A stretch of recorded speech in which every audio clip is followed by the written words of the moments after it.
नमस्कार। आज हम इस वीडियो के माध्यम से जल प्रदूषण के बारे में अध्ययन करेंगे। मैं डॉक्टर धर्मेंद्र शर्मा आपको जल प्रदूषण के बारे में बताता हूँ। जल प्रदूषण क्या है? जल प्रदूषण कुछ ऐसे अवांछित पदार्थ के मिलने से जल की गुणवत्ता में जो कमी आती है, उसका रंग और उसका गंध जो बदल जाती है, उसे जल प्रदूषण कहते हैं। यानी जल की गुणवत्ता में जो कमी आती है, उसको जल प्रदूषण कहते हैं। जल प्रदूषण के कारण, जल प्रदूषण किन कारणों से होता है? नंबर 1, उद्योगों से निकलने वाले विषैले रासायनिक पदार्थ, कचरा, पॉलीथीन, अन्य जो गंदगियाँ हैं, वो जल में मिलने से जल प्रदूषण होता है। इसके अलावा गांव शहर की गंदी नालियों से निकलने वाले जो गंदा पानी है, उसके कारण भी जल प्रदूषण होता है।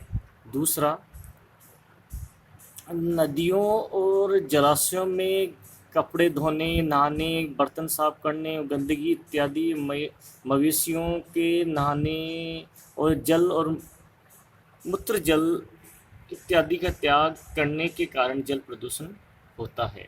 तीसरा, फसलों में अधिक मात्रा में जो रासायनिक खाद, कीटनाशक दवाइयों का जो उपयोग किया जाता है, वो वर्षा के जल के कारण नदी और तालाब में वह रासायनिक और केमिकल पदार्थ पहुंच जाते हैं, जिससे जल प्रदूषण होता है। तीसरा है समुद्री जल में प्रदूषण। नदियों के दूषित जल का समुद्रों में मिलने से समुद्री जल दूषित हो जाता है। इसके अलावा समुद्रों में परमाणु विस्फोट के परीक्षण जो आजकल हो रहे हैं, उनके कारण भी जल प्रदूषण हो जाता है। अब है इस जल प्रदूषण का प्रभाव।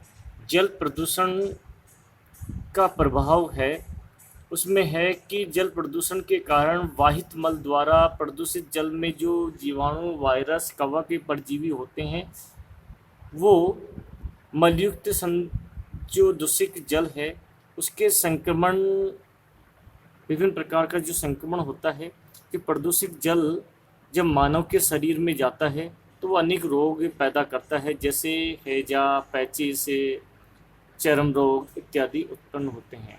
दूसरा, जल प्रदूषण के कारण जलीय पौधे, जलीय जंतुओं को ऑक्सीजन की पर्याप्त मात्रा नहीं मिल पाती है और उनकी ग्रोथ पर प्रतिकूल प्रभाव पड़ता है और जलीय जंतुओं की संख्या घट जाती है।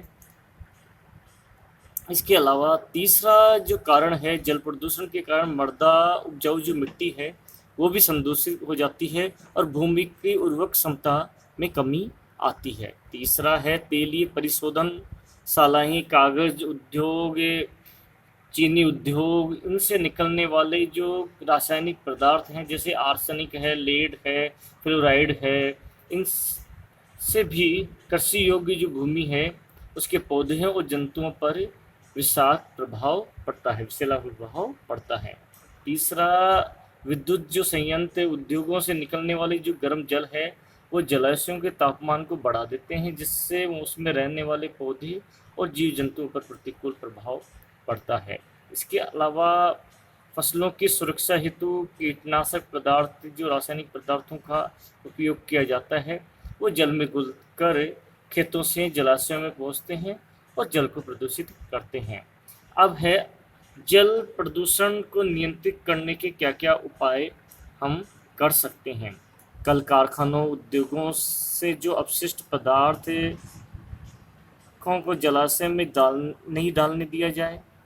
सरकार के द्वारा प्रदूषण को रोकने के लिए जो अधिनियम, कानून जो बनाए गए हैं, उनके कानून की सख्ती से पालना की जाए। समुद्रों में परमाणु विस्फोट नहीं किए जाएं। जलाशयों, नदियों, तालाबों में जल में गंदे बर्तनों, कपड़े, पशुओं को नहलाने पर प्रतिबंध लगा दिया जाए।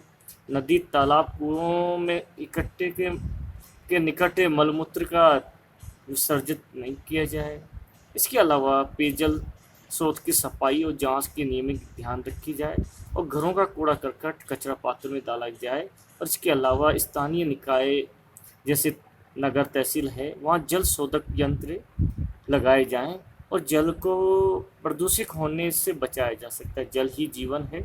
जल का उपयोग हमें भविष्य की ध्यान में रखते हुए किया जाना चाहिए। धन्यवाद।